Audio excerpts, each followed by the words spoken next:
No futebol brasileiro, jogadores e treinadores costumam ocupar o centro das atenções, recebendo aplausos e idolatria da torcida.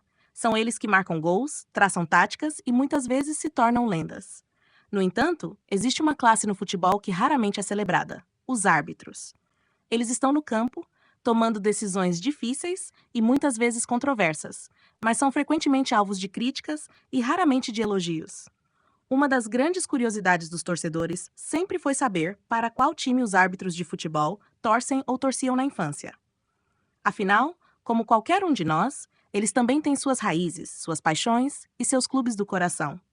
No vídeo de hoje do canal Sport Like, decidimos mergulhar nesse universo e revelar os times de infância de alguns dos árbitros e ex-árbitros mais conhecidos do Brasil. E, claro, trouxeremos também algumas das polêmicas que marcaram suas trajetórias nos campos. Começamos com Arnaldo César Coelho, um nome que é praticamente sinônimo de arbitragem no Brasil. Famoso por seus comentários ao lado de Galvão Bueno, Arnaldo é o árbitro brasileiro com o maior número de atuações em Copas do Mundo, tendo participado de 4 edições: 1978, 1986 e 1990. Ele também foi o primeiro árbitro não europeu a apitar uma final de Copa, em 1982, na partida entre Itália e Alemanha Ocidental. E qual é o time do coração de Arnaldo? Ele é torcedor do Flamengo, o clube de maior torcida no Brasil. Mesmo com sua carreira brilhante e imparcialidade reconhecida, é interessante notar que ele, como muitos de nós, tem uma paixão clubística que carrega desde a infância. Outro nome de peso na arbitragem brasileira é Carlos Eugênio Simon. Simon representou o Brasil em 3 Copas do Mundo, 2002, 2006 e 2010.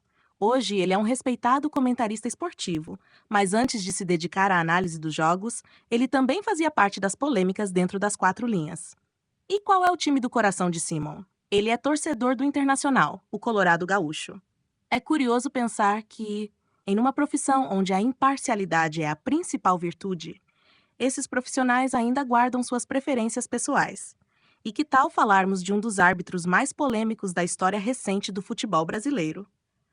Márcio Rezende de Freitas é um nome que muitos torcedores ainda não esqueceram. Torcedor do Cruzeiro, Rezende é lembrado por 2 situações que geraram enorme controvérsia. A primeira aconteceu na final do Campeonato Brasileiro de 1995, entre Santos e Botafogo. Rezende validou um gol impedido de Túlio Maravilha, o que foi determinante para a vitória do Botafogo. Como se não bastasse, ele ainda anulou um gol legal de Camanducaia, complicando ainda mais a vida do Santos, que viu o título escapar por entre os dedos.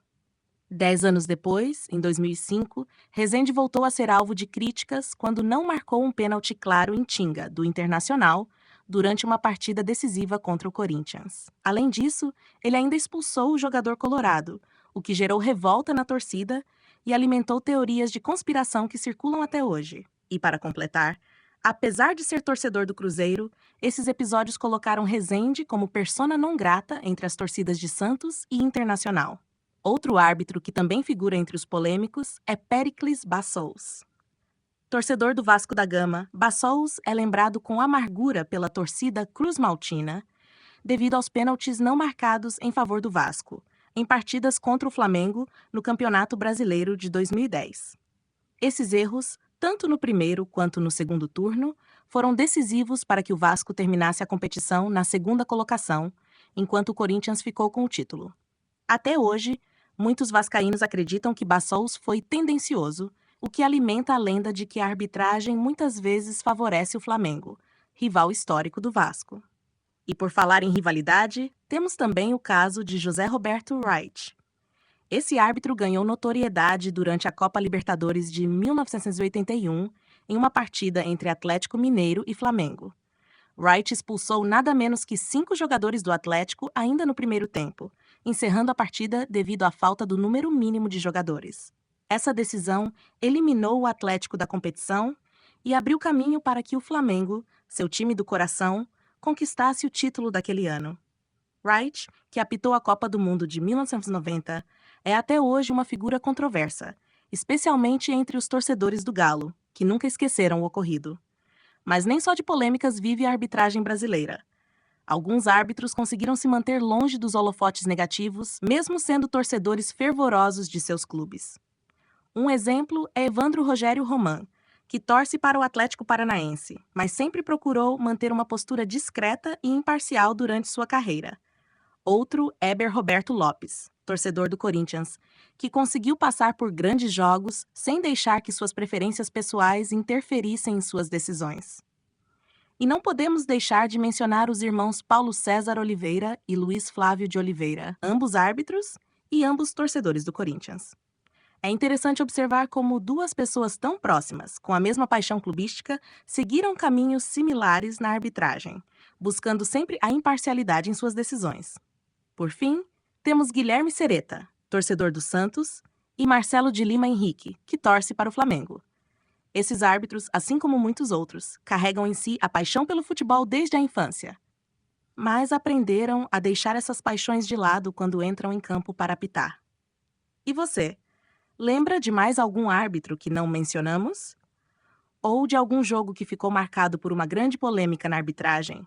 Deixe sua mensagem nos comentários, pois sua opinião é muito importante para nós. E não se esqueça de deixar seu like. Se atingirmos 500 likes, vamos fazer mais um vídeo falando sobre as polêmicas da arbitragem no futebol brasileiro. Ah, e antes de sair, não esqueça de se inscrever no canal Sportlike e ativar o sininho para não perder nenhuma novidade.